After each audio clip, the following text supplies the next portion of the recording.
Hello students, welcome to concept booster. Sanjivani के part 2 में आपका हार्दिक स्वागत है। लास्ट पार्ट में हमने डिस्कस किया थे केमिकल रिएक्शंस को जो रिलेटेड थी पी ब्लॉक से। आज हम स्टार्ट कर रहे हैं एक इम्पॉर्टेंट रिएजेंट जिसको बोलते हैं nitric acid, HNO3, that is nitric acid. Nitric acid हम अच्छी तरह जानते हैं कि लेबोरेटरी के अंदर एक इम्पॉर्टेंट रिएजेंट है। नाइट्रिक एसिड के लिए हमें कुछ इंपॉर्टेंट बातें याद होनी चाहिए जो हमारे कंपटीशन एग्जाम में बहुत काम आती है। जैसे नाइट्रिक एसिड का जो फ्रीजिंग पॉइंट है हमारे पास में, freezing point and boiling point, nitric acid का freezing point and boiling point जो हमारे पास रहता है वो आता है 231.4 केल्विन। ये होता है freezing point 231.4 kelvin. And boiling point की हम बात करेंगे तो बॉइलिंग पॉइंट अप्रॉक्स आता है 355.6 केल्विन। ये हमारा बॉइलिंग पॉइंट होता है। Freezing point 231.4 kelvin and boiling point की हम बात करेंगे तो कितना आएगा 355.6 केल्विन। नाइट्रिक एसिड अगर मैं इसके गैसियस स्टेट में बात करूं, in gaseous state it is planar, gaseous state के अंदर। बट इन एक्वस सॉल्यूशन की अगर बात करें, in aqueous solution it behave as strong acid,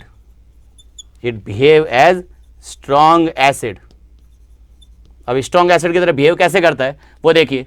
अगर नाइट्रिक एसिड HNO3 को वाटर में डिजोल्व कर दे, यानी ये आ गया एक्वस कंडीशन में, वाटर हो गया लिक्विड में, तो ये क्या करेगा, नाइट्रेट आयन को रिलीज करेगा with hydronium ion H3O plus aqueous and plus NO3 minus aqueous condition.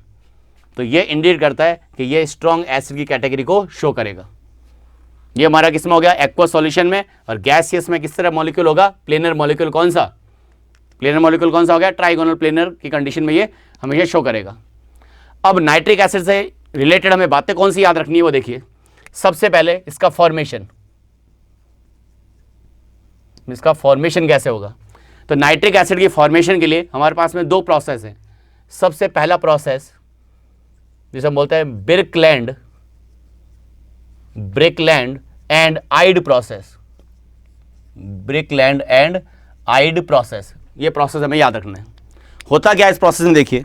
सबसे पहले क्या होगा, ब्रिकलैंड आइड मेथड के अंदर हमारे पास में N2 gas and O2 gas, इन दोनों के कॉम्बिनेशन से बनेगा nitric oxide 2NO।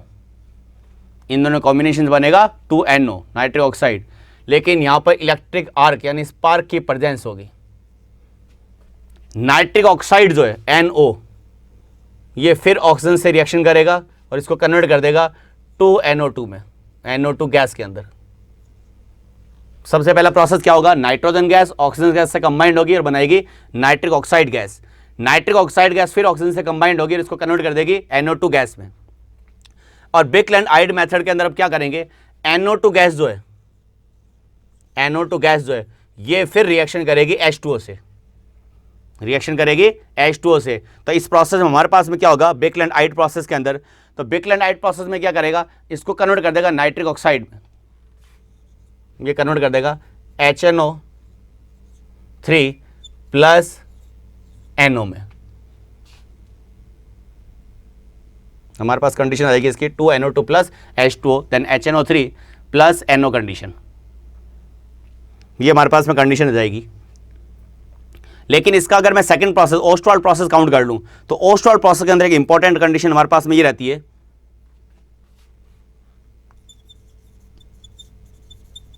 Ostwald process. तो ओस्टवाल्ड प्रोसेस के अंदर क्या होगा, ये फर्स्ट कंडीशन, ये हमारे पास में सेकंड कंडीशन। ओस्टवाल्ड प्रोसेस में देखिए क्या होगा, अमोनिया गैस का ऑक्सीडेशन यानी NH3 plus O2, ammonia gas का ऑक्सीडेशन होगा किसकी प्रेजेंस में, प्लेटिनम और रोडियम की प्रेजेंस में। टेम्परेचर हमारे पास होता है 500 केल्विन एंड प्रेशर होगा 9 बार। इसकी प्रेजेंस में ये कन्वर्ट होगा नाइट्रिक ऑक्साइड गैस और साथ में बनेगा H2O। रिएक्शन को बैलेंस कर लेकर तो हमारे पास में आएगा 4NO प्लस 6H2O और यहाँ पर हो गया 5O2।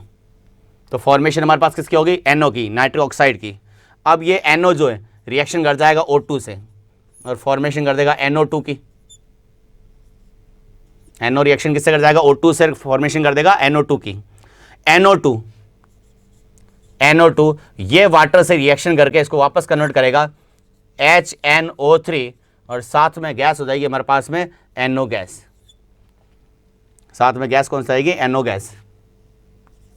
ये कंडीशन हमारे पास में रह जाएगी।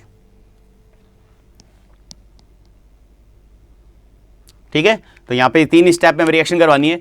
N2 + O2 gives to NO, NO + O2 gives to NO2 और NO2 का हाइड्रोलिसिस करोगे तो क्या बन जाएगा, HNO3 + NO कंडीशन, ये हमारे पास में बन जाएगा। कुछ जगह हमारे पास कंडीशन ये भी रहती है कि NO2 जो है हमारे पास में, NO2 अगर हाइड्रोलिसिस करते हैं तो ये 2 तरह के एसिड की फॉर्मेशन करेगा। जैसे मान लो हमारे पास आता है HNO2 और के साथ में दे देगा HNO3 एंड HNO3 ये दे सकता है।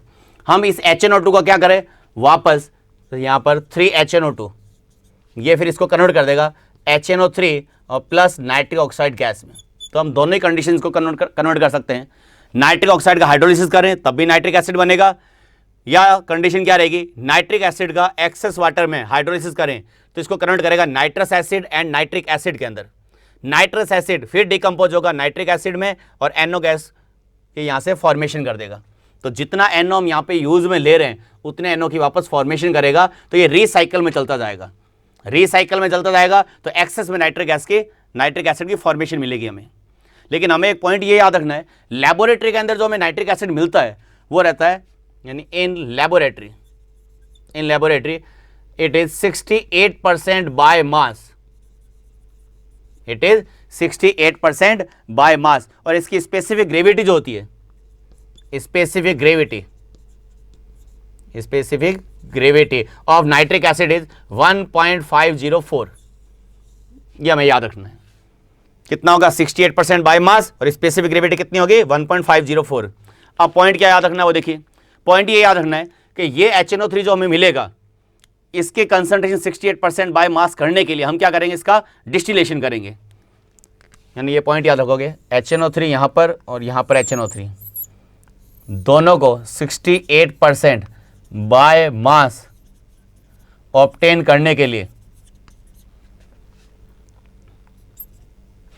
क्या करेंगे, डिस्टिलेशन। क्या करेंगे हम, डिस्टिलेशन। लेकिन इसकी कंसंट्रेशन को अगर हमें इंक्रीज करना है, यानी हम ये लिख सकते हैं टू गेट 98% HNO3, हम क्या कर सकते का, anhydration with sulphuric acid, anhydration with sulphuric acid. तो हमें ये बातें याद रखनी है। देखिए कौन कौन सी, freezing point 231.4 kelvin, boiling point 355.6 kelvin, gas या स्टेट में प्लेनर मॉलिक्यूल होता है, एक्वस सॉल्यूशन में क्या होगा, स्ट्रॉन्ग एसिड की तरह बिहेव करेगा। रिएक्शन याद रखोगे, HNO3 + H2O gives H3O plus and plus NO3 minus, ये रिएक्शन हमारे पास में रह जाएगी। ठीक है, लेबोरेटरी के अंदर कितना होता है, 68% बाय मास। स्पेसिफिक ग्रेविटी कितनी रहेगी हमारे पास में, 1.504। फॉर्मेशन 2 तरह से कर सकते हैं, Birkeland Eyde method and Ostwald process. Birkeland Eyde method में क्या होगा, सबसे पहले नाइट्रोजन गैस ऑक्सीजन गैस दोनों कंबाइंड होंगे, नाइट्रिक ऑक्साइड गैस की फॉर्मेशन करेंगे in the presence of electric arc. Nitric oxide किससे कंबाइंड होगा, O2 से, बनाएगा NO2। ठीक है, NO2 गैस वाटर से रिएक्शन करके मोस्टली कंडीशन में फॉर्मेशन कर देती है nitrous acid and nitric acid की। फिर नाइट्रस एसिड फिर डिकम्पोज होगा, क्या बनाएगा, HNO3 + 2NO। तो जितना NO हमने यूज में लिया उतने NO की वापस फॉर्मेशन हो जाएगी। तो ये हमारा होगा बिकलैंड-आइड मेथड। ओस्टवाल्ड प्रोसेस में क्या होगा, देखिए अमोनिया गैस का oxidation in the presence of platinum and rhodium at 500 kelvin and 9 bar pressure, convert किस में करेगा, नाइट्रिक ऑक्साइड में और H2O में। यहां पर जो ये NO है ये खुद अपना ऑक्सीडेशन करेगा और कन्वर्ट करेगा NO2 में। NO2 अपना हाइड्रोलिसिस करेगा और कन्वर्ट करेगा इसको HNO3 के अंदर। यहां पर HNO3 जो हमें मिल रहा है वो कितना होगा, 68% बाय मास। लेकिन ये किस में, एक्वस के अंदर, इतना ध्यान रखिएगा, ये किस में, एक्वस के अंदर है। हमें किस में ले जाना है, कंसंट्रेटेड फॉर्म में।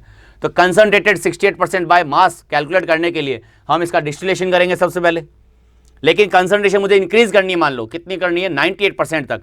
तो कंसंट्रेशन इंक्रीज कैसे कर सकता हूं, एनहाइड्रेशन विद सल्फ्यूरिक एसिड, यानी वाटर रिमूव करता रहूं सल्फ्यूरिक एसिड की मदद से। तो इसकी कंसंट्रेशन कितनी ले सकते हैं, 98% तक इसको इंक्रीज कर सकते हैं। ठीक है, इसको कॉपी कीजिए, फिर हम इसकी प्रॉपर्टीज को चेक करते हैं। नाइट्रिक एसिड की प्रॉपर्टीज के अंदर सबसे पहले हम देखते हैं ब्राउन रिंग कॉम्प्लेक्स को। ब्राउन रिंग कॉम्प्लेक्स,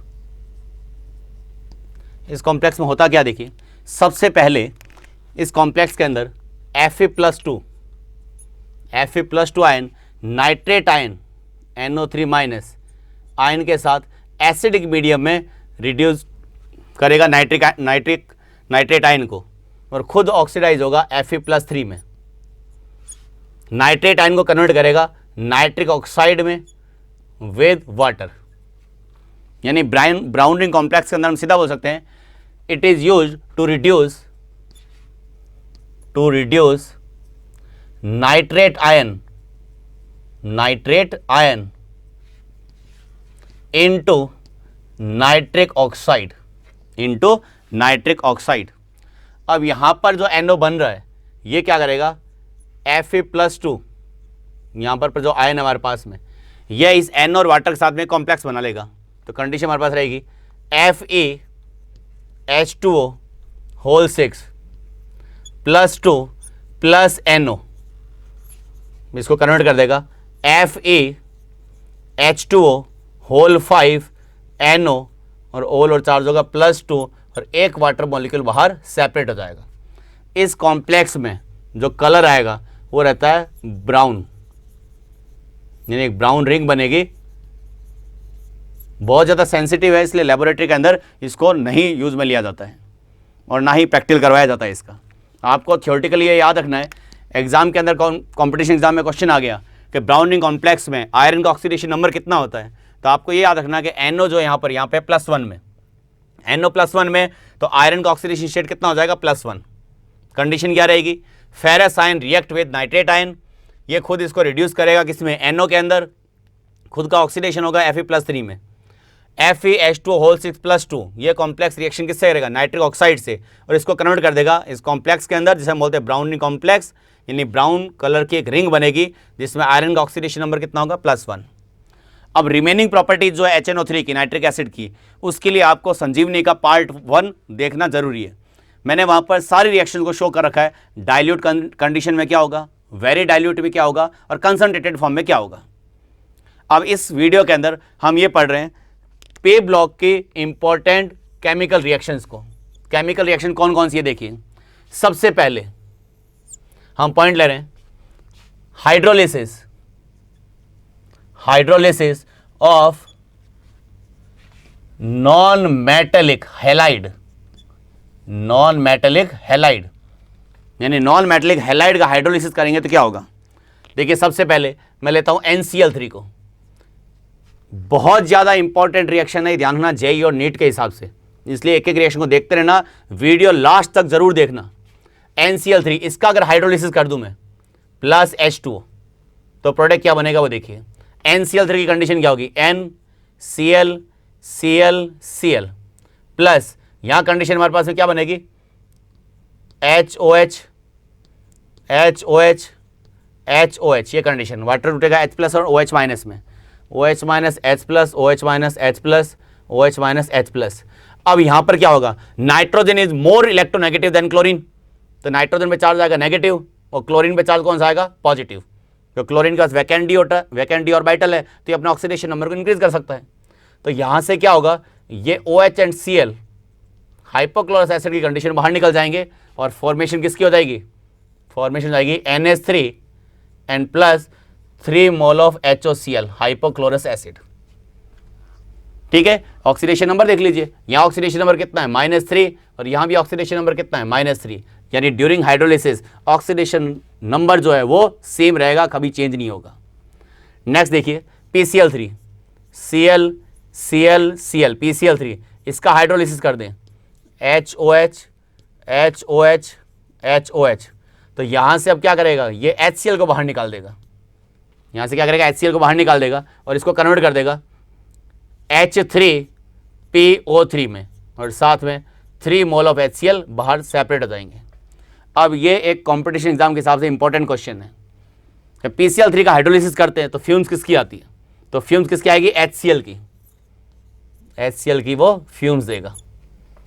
मैंने हल्का सा वो धुआं जो उठता है वो किसके कारण होगा? HCl के कारण। नेक्स्ट देखिए PCl5, बहुत ज़्यादा इंपॉर्टेंट रिएक्शन है, ध्यान रखिएगा, ये हो सकता है आपको आने वाले एग्जाम में देखने को मिल जाए। PCl5 स्ट्रक्चर कैसी होती है? इक्वेटोरियल एंड एक्सियल एंगल, ये कंडीशन होगी ना PCl5 की। तो मैं इसको इस तरह भी तो लिख सकता हूं PCl3.Cl2, PCl3 equatorial and Cl2 axial condition.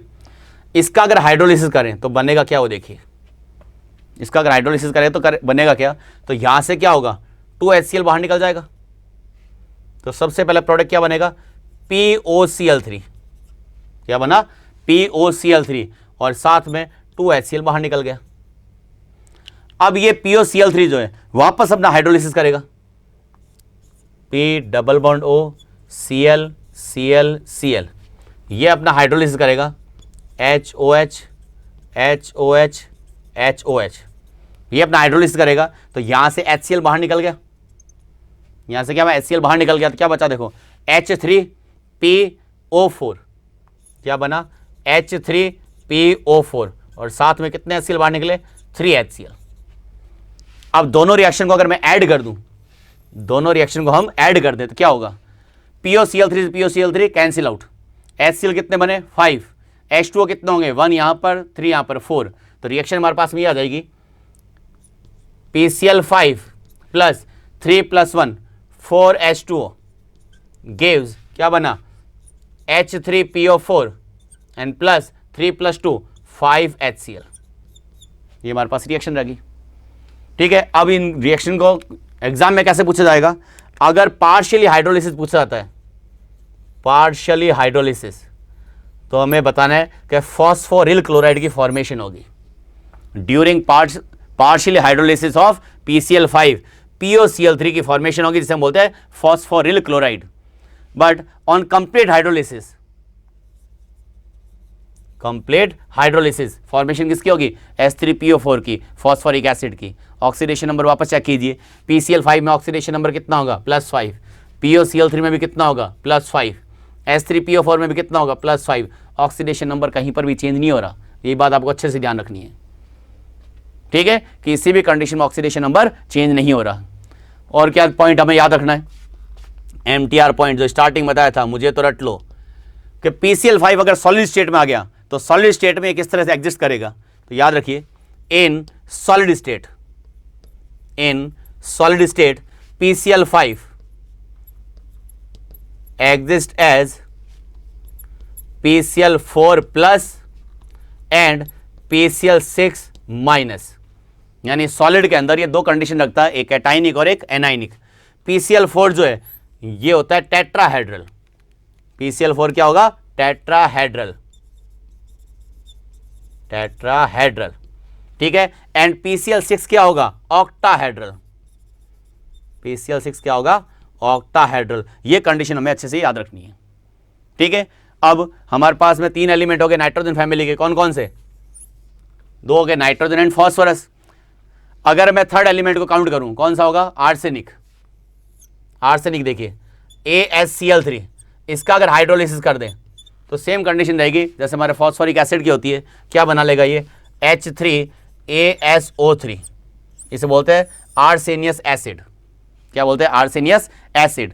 लेकिन अगला एलिमेंट हमारे पास में एंटीमनी, उसका हाइड्रोलिसिस अगर करें, एंटीमनी और बिस्मिथ, ध्यान रखिएगा, SbCl3 plus H2O, Sb and bismuth के लिए ध्यान रखिएगा, कंडीशन देख लीजिए, nitrogen, phosphorus, arsenic, antimony, bismuth, down to group आते हैं तो क्या होता है? साइज इंक्रीज होगा, तो अपकमिंग वाटर मॉलिक्यूल को न्यूक्लियस बहुत दूर दिखाई देगा, तो कंप्लीट हाइड्रोलिसिस तो कर ही नहीं पाएगा। वो जो वाटर मॉलिक्यूल आएगा उसको न्यूक्लियस बहुत दूर दिखाई देगा ना, तो कंप्लीट हाइड्रोलिसिस तो करेगा ही नहीं। तो ये क्या करेगा? यहां से HCl को बाहर निकाल देगा और कंपाउंड क्या बन जाएगा?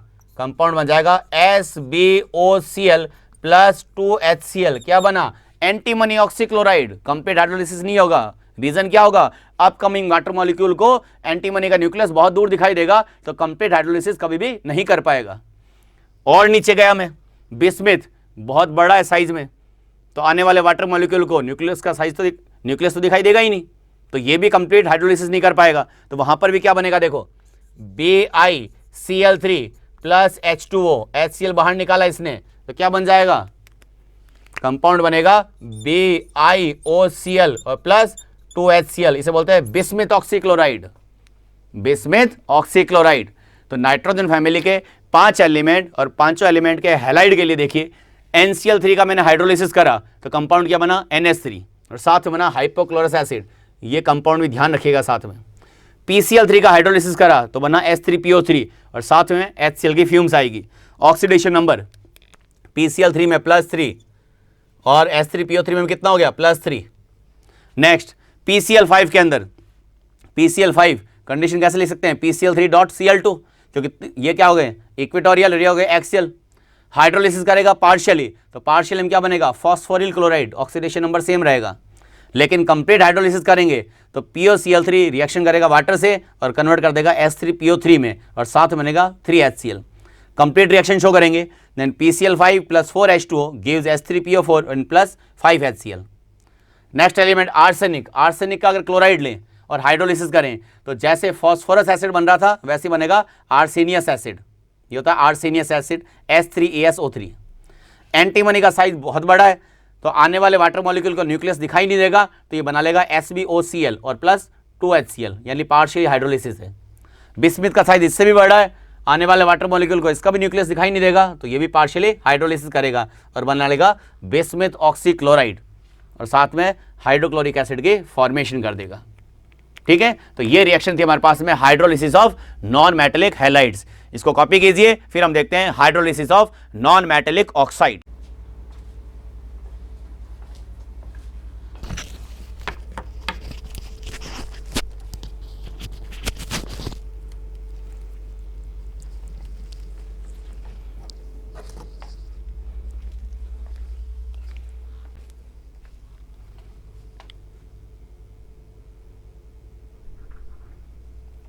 अब नेक्स्ट में हम कंडीशन देख रहे हैं hydrolysis of non metallic oxide.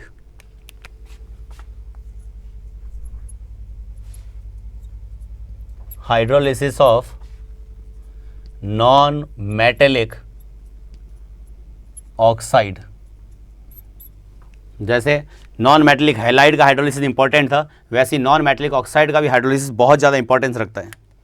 सबसे पहले हम देखिए, ये देखते हैं N2O5 नाइट्रोजन डाइनाइट्रोजन पेंटाऑक्साइड, इसका अगर हाइड्रोलिसिस हम कर दें तो हमें पॉइंट तो याद रखना है, पॉइंट अच्छे से सुन लेना। अगर हाईएस्ट और लोवेस्ट ऑक्सीडेशन नंबर में कोई भी ऑक्साइड एग्जिस्ट करता है तो आफ्टर हाइड्रोलिसिस उसका ऑक्सीडेशन नंबर अनचेंज्ड रहेगा, यानी किसी भी तरह का कोई चेंज नहीं आएगा। तो यहाँ पर नाइट्रोजन का ऑक्सीडेशन नंबर कितना हो गया, +5। ऑक्सीजन मोर इलेक्ट्रोनेगेटिव एलिमेंट है तो अपने ऑक्सीडेशन नंबर को इंक्रीज कर सकता है। तो यहां पर जो कंपाउंड बनेगा वो कौन सा बनेगा, HNO3। कंपाउंड कौन सा बन जाएगा, HNO3। तो इसके 2 मॉलिक्यूल आ जाएंगे। अब इसके 2 मॉलिक्यूल से वाटर सेपरेट कर दें तो ये इसका बन गया एनहाइड्राइड, यानी वाटर मॉलिक्यूल सेपरेट कर दूं तो ये क्या बन गया, anhydride. Anhydride of HNO3 is N2O5। Hydrolysis करा तो क्या बना, नाइट्रिक एसिड, ठीक है, और वाटर निकाल दूं तो क्या बन जाएगा, anhydride of HNO3। Next condition देखिए, N2O3 die nitrogen trioxide, oxidation number कितना हो गया, +3। इसका हाइड्रोलिसिस कर दूं मैं तो ये इसको कन्वर्ट कर देगा HNO3 में, किसमें कन्वर्ट कर देगा, 2N2O3 कंडीशन में।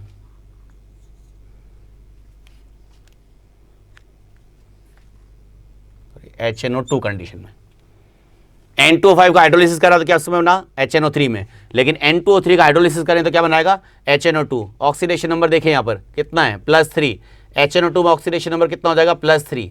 ये था नाइट्रिक एसिड और ये क्या बन जाएगा, नाइट्रस एसिड।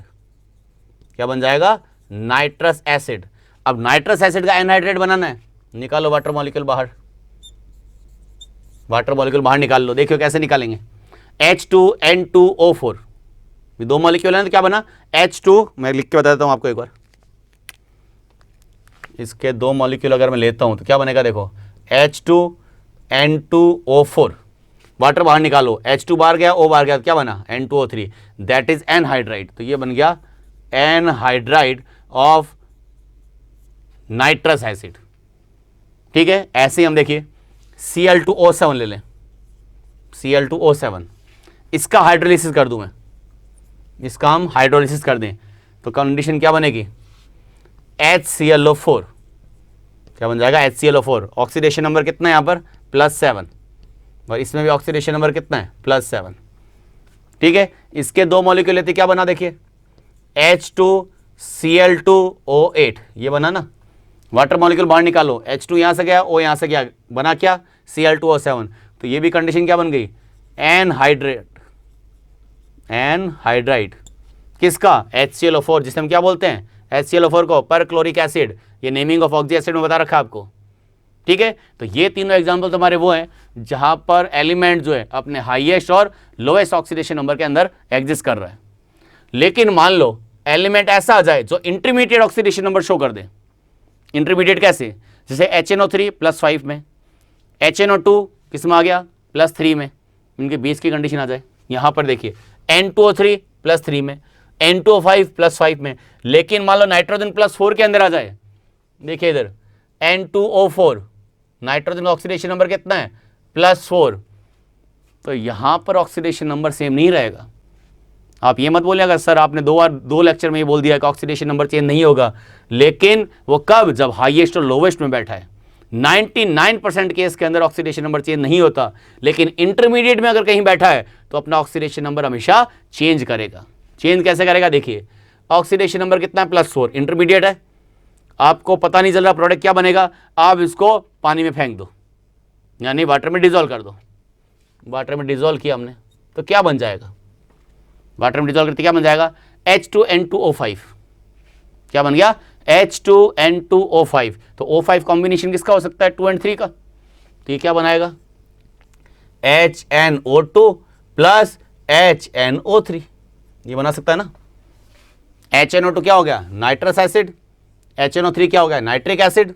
ऑक्सीडेशन नंबर देखिए कितना है +3, यहां ऑक्सीडेशन नंबर कितना है +5, खुद का ऑक्सीडेशन नंबर कितना है +4। तो कंडीशन क्या होगी हमारे पास में डिसप्रोपोर्शनेट रिएक्शन, यानी ये सिंपल रिडॉक्स रिएक्शन शो नहीं करेगा। +4 से किस में गया +3 में, दैट इज रिडक्शन। +4 से किस में गया +5 में, क्या हो गया ऑक्सीडेशन। सेम एलिमेंट का oxidation and reduction, that is disproportionate reaction. Disproportionate reaction कब, जब इंटरमीडिएट ऑक्सीडेशन नंबर में एग्जिस्ट कर रहा है वो। और देखिए इसके अलावा कंडीशन क्या बन सकती है हमारे पास में, हम ले लेते हैं ClO3, क्लोरीन का ऑक्सीडेशन नंबर निकालिए कितना होगा +3। हेलोजन के लिए हमें पता है, हेलोजन के लिए ऑक्सीडेशन नंबर कितना होता है -1 to +7, लेकिन स्टेबल कौन सा है +1 +3 +5 +7, ये कंडीशन रहती है। +1 +3 +5 एंड +7, ये हमारे पास कंडीशन रहती है। तो ये तो +3 के अंदर एग्जिस्ट कर रहा है, तो +3 के अंदर एग्जिस्ट करेगा तो हमारे पास कंडीशन क्या बनेगी, क्योंकि इंटरमीडिएट है ये, तो हम वाटर में डिजोल्व कर दें इसको, वाटर में डिजोल्व कर दें तो कंडीशन क्या बन जाएगी हमारे पास में। देखिए कितने हो गए H2Cl2O7 बन गया ना, मैं एक और मर्ज करके लिख देता हूं इसको, H2Cl2O7 बन गया। O7 क्या हो सकता है 3 + 4 का कॉम्बिनेशन, 3 + 4 का कॉम्बिनेशन, तो क्या बन सकता है देखिए HClO3 + HClO4, मर्ज कर दीजिए H2Cl2O7 बन गया। ऑक्सीडेशन नंबर कितना है +3, इंटरमीडिएट था, यहां कितना है देखिए 6, कितना हो गया 5, यहां कितना हो गया 7, तो ये तो नॉर्मल रिएक्शन होगी ना। ये रिएक्शन हमारे पास कौन सी होगी, नॉर्मल रिएक्शन शो कर दी इसने तो। +3 से किस, सॉरी ये किस में आ गया +6 में आ गया, +6 से किस में चला गया +5, ये क्या हो गया रिडक्शन हो गया, सॉरी। और यहां क्या हो गया +6 से +7, ये क्या हो गया ऑक्सीडेशन, तो ये भी किस में आ गया डिसप्रोपोर्शनेट, यानी नॉर्मल रिएक्शन नहीं होगी, ये भी कौन सी है डिसप्रोपोर्शनेट रिएक्शन नहीं रहेगी। और एग्जांपल हम देखें तो कौन से देख सकते हैं, देखिए क्लोरीन का ले लेता हूं मैं ClO2, इसको वाटर में डिजोल्व कर दूं तो ClO2 में क्या होगा ऑक्सीडेशन नंबर +4, ये भी इंटरमीडिएट है कि नॉर्मल कितना होता है +3 +1 +3 +5 +7, ना तो +6 मिलता ना +4 मिल रहा है, नहीं मिल रहा ना, तो कौन सा इंटरमीडिएट, तो पानी में फेंका इसे, पानी में फेंकते कंपाउंड कौन सा बना H2Cl O3, नहीं कॉम्बिनेशन बैठेगा ही नहीं, तो हम इसके 2 मॉलिक्यूल ले लेते हैं। ठीक है, अब क्या बना देखिए, H2Cl2, 2 2 4 and 1 5, तो O5 कॉम्बिनेशन किसका होगा, 2 and 3 का, कॉम्बिनेशन किसका होगा, 2 and 3 का, तो कंपाउंड क्या बन जाएगा, HClO2 प्लस HClO3। देख लीजिए H2Cl2O5 कॉम्बिनेशन हो गया। HClO2 में ऑक्सीडेशन नंबर कितना हो गया, +3, HClO3 में ऑक्सीडेशन नंबर कितना हो गया, +5, देन +4 2 +3 क्या हो गया, रिडक्शन, +4 2 +5 क्या बन गया, ऑक्सीडेशन, ये भी डिस्प्रोपोर्शनेट है। ठीक है, इधर और एग्जांपल देखिए आप, और एग्जांपल हमारे पास क्या हो सकते हैं, मैं लेता हूं P4O6, फॉस्फोरस ऑक्सीडेशन नंबर कितना है, +3, स्टेबल ऑक्सीडेशन नंबर है, हाइड्रोलिसिस कर दें, ऑक्सीडेशन नंबर कितना है, +3, तो कन्वर्ट किस में होगा, H3PO3 में, कितने मॉलिक्यूल बनाएगा, 4 मॉलिक्यूल, ऑक्सीजन कितने हैं, 6, तो यहाँ कितने वाटर आएंगे, 6। और ये क्वेश्चन पूछा हुआ अभी IIT के अंदर कि P4O6 के हाइड्रोलिसिस के लिए कितने वाटर मॉलिक्यूल की रिक्वायरमेंट होगी जिससे वो एक ऑक्सी एसिड में कन्वर्ट हो सके, तो ऑक्सी एसिड कौन सा बना, H3PO3, कितने वाटर मॉलिक्यूल चाहिए, 6 वाटर मॉलिक्यूल। सेम कंडीशन देखिए P4O10, इसका हाइड्रोलिसिस कीजिए, ऑक्सीडेशन नंबर कितना हुआ, +5, हाइड्रोलिसिस किया इसका, H2O +5 में हाईएस्ट में बैठा है, तो हाईएस्ट ऑक्सीडेशन नंबर कौन सा होगा, H3PO4, ऑक्सी एसिड कौन सा हुआ, ऑर्थोफॉस्फोरिक एसिड, कितने मॉलिक्यूल बनाएगा, 4, तो यहाँ पर कितने होंगे, 6H2O। यानी हम ये बोल सकते हैं जब हाईएस्ट और लोवेस्ट यानी स्टेबल ऑक्सीडेशन नंबर में बैठा है कोई भी एलिमेंट, तो अपना ऑक्सीडेशन नंबर कभी भी चेंज नहीं करेगा, लेकिन अगर इंटरमीडिएट में बैठा है तो वो हमेशा डिस्प्रोपोर्शनेट रिएक्शन शो करेगा, नॉर्मल रिडॉक्स नहीं होगी उसकी, ये ध्यान रखना। यानी hydrolysis of non metallic oxide, ये 2 कंडीशन आपको अच्छे से याद रखनी है। स्टेबल ऑक्सीडेशन नंबर कभी भी चेंज नहीं होगा, लेकिन इंटरमीडिएट आ गया तो रिएक्शन कौन सी होगी, डिस्प्रोपोर्शनेट, यानी खुद अपने एलिमेंट का ऑक्सीडेशन भी करेगा और रिडक्शन भी करेगा। ठीक है, इन रिएक्शन को अच्छे से याद कीजिए। अगर वीडियो पसंद आया हो तो अपने फ्रेंड सर्किल में इसको सर्कुलेट कीजिए ताकि दूसरे स्टूडेंट भी इसका बेनिफिट उठा सके, और कमेंट बॉक्स में लिखना जरूर आपको वीडियो कितना पसंद आया, और शेयर करना ना भूलिए। Thank you so much.